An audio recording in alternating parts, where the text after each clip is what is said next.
Por otra parte, acosa el crimen organizado a la iniciativa privada allá en Acapulco. En la portada del periódico Excelsior, el PRD frustra firma de pacto, pesan más las diferencias internas. También tema de visas, domina visita de Enrique Peña Nieto en su visita a Canadá. Felipe Calderón, en breve spot, desea éxito a Enrique Peña Nieto. También el Tribunal Superior de Justicia del Distrito Federal rinde quinto informe de actividades. El gobierno del Distrito Federal olvida remozar la plaza vecina de lo que viene siendo la Alameda. También cambio de poder, el juego del destape y del diálogo. Aseguran una obra de Diego Rivera valuada en cerca de 30 millones de pesos. El Senado atora reforma impulsada por Enrique Peña Nieto y la industria tecnológica está creando modelos específicos para los niños, quienes se dice que son un nicho en el mercado para los gadgets. Esa es parte de la información. También Palestina pide ser un estado observador. Tim Romney y por fin irá a la Casa Blanca. El presidente reelecto Barack Obama se reunirá el día de hoy con su ex rival presidencial, el republicano Mitt Romney. También dicen en información de Venezuela, le dan oxígeno al presidente Hugo Chávez. El mandatario venezolano llegó a Cuba para ser sometido a un nuevo tratamiento de oxigenación hiperbárica. Así es que así están las cosas. Esa es la información que tenemos para ustedes y que se destaca en los principales diarios de circulación nacional en Internet. Vamos a ir a la información de carácter internacional, al enlace a Radio Televisión España que tenemos para usted todos los días. Y bueno, de esta manera concluiríamos esta primera emisión del noticiero Ciudad 2.0. Lo invito para que por la tarde nos acompañe a la segunda emisión con Daniel Hernández. Y bueno, al final del noticiero nada más les recuerdo que tendremos la información con Ariel Grunwald, especialista en Cábala, que pues bueno, fue una entrevista, una conferencia que dio el día de ayer y que bueno, pues si le interesa, pues puede quedarse con ello. Yo me despido, mi nombre es Jesús Hernández, los espero el día de mañana en punto de las 8 de la mañana.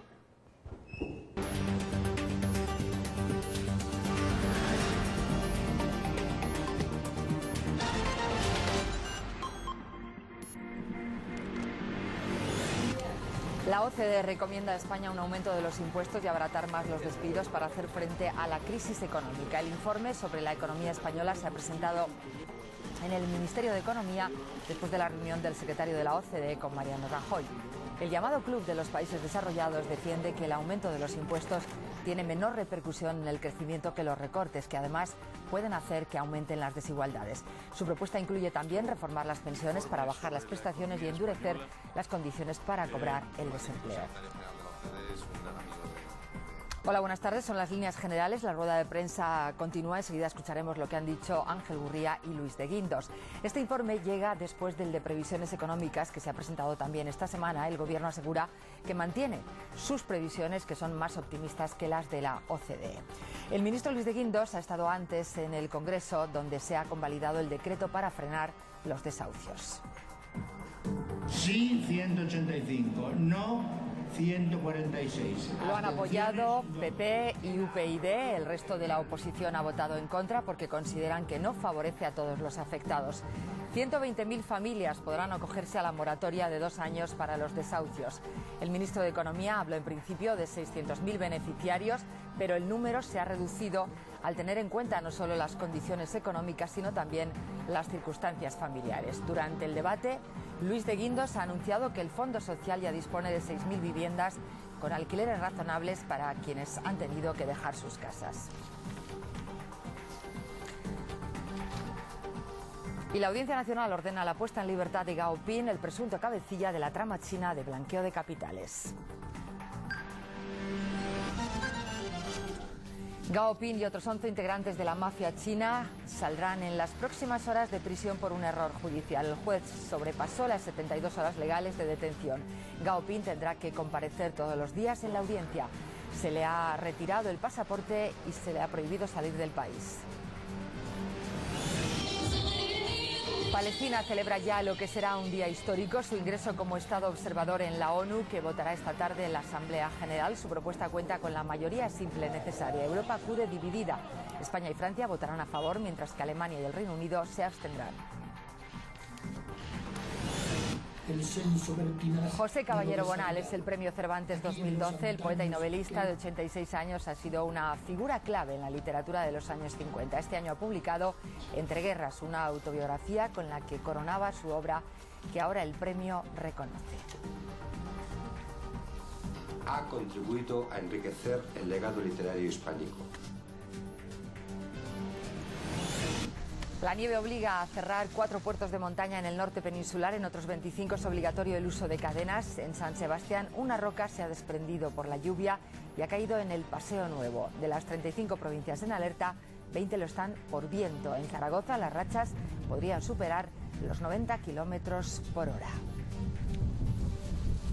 Este cierzo se mete hasta la entretela. Mucho frío, mucho aire. A ver si baja un poco, que si no más. Una de las cosas que pienso que necesitamos todos aprender y que personalmente siento que he aprendido en los últimos quizás 12 años de mi vida es que todas las cosas que suceden en nuestra vida y todas las cosas que suceden en el mundo, todas esas cosas empiezan en algún lugar en nuestra mente. De hecho, incluso esta reunión de hoy, donde todos nosotros fuimos convocados, existió en la mente o en la idea de alguien antes de que esto estuviera aquí físicamente. Y así como una reunión de este carácter se inicia con una idea, o una relación de pareja se inicia con una idea, todas las cosas en este mundo, de acuerdo a la sabiduría de la Kabbalah, se inicia con una idea, o con un pensamiento, o con una conciencia. Y por lo tanto, cuando hablamos de cómo mejorar nuestra vida o cómo mejorar el mundo, diferentes personas traemos a la mesa diferentes soluciones. Y a veces vemos los problemas que hay en el mundo y vemos guerra y vemos violencia, vemos problemas ecológicos, enfermedades, intolerancia, crimen, pobreza, carencia. Y tampoco tenemos que ir tan lejos. Cada uno de nosotros en nuestra vida personal tenemos tantos dolores, tenemos tanto caos o tanto dolor. Mi maestro, el Rav Berg, siempre dice, si es que una persona pudiera sentir por solo un momento el dolor de todas las personas que hay en el mundo, primero que nada no podría sobrevivir ni un segundo, y segundo que nada dedicaría su vida entera a intentar resolverlo, a intentar aliviar ese dolor. Y creo que ni siquiera tenemos que pensar tan grande en el mundo, solamente con la gente que estamos aquí, entre la angustia de uno, la inseguridad del otro, el miedo de este, la soledad de este otro, la carencia de uno, la tristeza, el rencor de otro. Hay tanto dolor.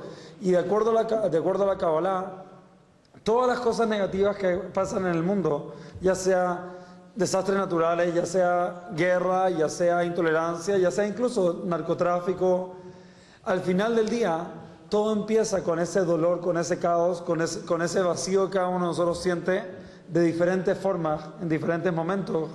Porque, por ejemplo, sé que de alguna forma hay un problema de narcotráfico grave en México. Y todo el concepto de luchar contra las cosas, pelear contra las cosas, está un poco mal enfocado. Porque mi maestro siempre dice, si uno entra en una sala que está completamente oscura y quiere remover esa oscuridad, no me pongo a pelear con la oscuridad, ni a analizar la oscuridad, ni me siento a tratar de entender por qué está oscuro. Es súper simple. Voy al interruptor, enciendo la luz y la oscuridad desaparece. Por lo tanto, la mayoría de nosotros estamos acostumbrados a solucionar, a resolver problemas en nuestra vida personal y también para el mundo, atacando la forma en que se manifiesta, atacando la forma en que se expresa, pero muy pocos de nosotros, y faltamos más, estamos preocupados de solucionar los problemas en la raíz. Entonces, por ejemplo, como dijimos al principio, todo empieza en una conciencia, todo empieza a nivel de idea o a nivel de pensamiento, a nivel de conciencia. Eso quiere decir que, por ejemplo, El problema del narcotráfico no es el narcotráfico. El problema del narcotráfico es que nosotros, como mercado, como consumidores, estamos buscando cosas que nos llenen un poquito, aún así aunque nos hagan daño. Y eso no solamente con las drogas. A veces es con una relación negativa que sé que no es para mí y sigo alimentándola y sigo continuando y me odio a mí mismo por ello. Y algunos de nosotros lo llenamos con sexo y otros lo llenamos con drogas y otros lo llenamos con la opinión y el reconocimiento de los demás en nosotros y otros lo llenamos con todo tipo de cosas que nos dan algún tipo de gratificación, algún tipo de satisfacción, algún tipo de plenitud, pero que dura muy poco. Y estamos dispuestos a tener esa satisfacción, aunque sea por un momento, aún así aunque tenga un costo tremendo en nuestra vida. Y entonces cuando revisamos, por ejemplo, el narcotráfico, eso es solamente una expresión, una manifestación de que cada uno de nosotros en su vida tiene cosas que sabe que le hacen daño, pero aún así estoy dispuesto a hacerlas porque me dan un poquito de satisfacción. Y ese es el problema. Entonces, la guerra no es contra el narcotráfico, la guerra no es contra el crimen, perdón. De acuerdo a la Kabbalah, la guerra es una guerra de conciencia. La guerra es una guerra de educación, de transformar y de cambiar la forma en que vemos las cosas. Porque en la vida, por ejemplo, una relación de pareja, yo voy a cumplir en una semana más un año de casado, primer año de casado. Gracias a Dios entré al matrimonio sabiendo que el matrimonio es una relación muy cercana que tiene como propósito que las dos personas crezcan, se transformen, cambien y logren cosas importantes, no solo para ellos, entre ellos, sino que entre ellos para el mundo. O sea, no solo que brillen en su casa, que brillen para el mundo, o por lo menos para la cuadra, para su vecindario, que compartan algo como pareja, que haya algo más grande que los una que solamente su relación entre ellos dos.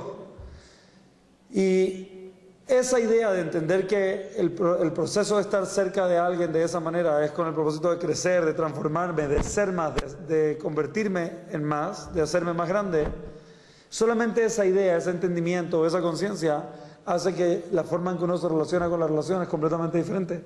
Ahora cuando viene mi pareja y me empuja un botón o me siento agobiado porque me está esperando de mí algo que en este momento no estoy listo para dar, no lo tomo como me quiero escapar, al revés. Quiero abrazar esa presión, quiero abrazar ese agobio, quiero abrazar ese empuje, porque sé que ese empuje es lo que elegí cuando me casé, porque la verdadera intención y conciencia por el cual casarme era para poder crecer. Entonces ahora que empecé a crecer, que me voy a escapar. Y eso es lo que falta un poco en el mundo. Otra lección cabalística, por ejemplo, es que si nosotros jugamos, por ejemplo, a las escondidas, y yo me cubro los ojos por 50 segundos, en 50 segundos los abro y nadie se escondió. Técnicamente yo gané el juego, porque los encontré a todos, pero no cumplí con el propósito del juego. Aún así, aunque cumplí con el objetivo, que era encontrarlos, el propósito no lo cumplí. ¿Cuál es el propósito? Era divertirme, era buscarlos. Y hay principios universales que revela y que comparte la Kabbalah, que cuando una persona los entiende, de pronto, por ejemplo, robar no es que sea malo o ilegal, es estúpido. Porque cuando robo, lo único que estoy haciendo es robarme a mí la oportunidad de ganármelo. Estoy perdiendo el propósito. El objetivo era tenerlo, sí, pero el propósito verdadero es pasar por el proceso de ganármelo, porque la satisfacción que busco solo va a venir a través de ello. Entonces, nosotros pensamos, y nuevamente agradezco al gobernador y agradezco al gobierno de Durango por invitarnos, porque creo que es el primer gobierno en el mundo que está integrando esta idea, que el cambio de verdad no va a venir a través de la administración, va a venir a través de la gente, porque el día a día de nuestras vidas no ocurre en una oficina, ocurre en nuestra casa, ocurre en la calle, y si nosotros podemos transformarnos a nosotros, y si nosotros podemos empezar a aprender que si algo sé que no es bueno para mí, aunque me dé satisfacción un momento, no estoy dispuesto a pagar el precio de las consecuencias, no estoy dispuesto a pagar el precio de los efectos secundarios que eso tiene, porque es estúpido. Es estúpido hacer algo. Todos hemos tenido adicciones. Es estúpido cuando caigo en mi adicción. Estoy tan emocionado de accionar con respecto a mi adicción y un minuto después estoy ahogado en culpa por 3 semanas.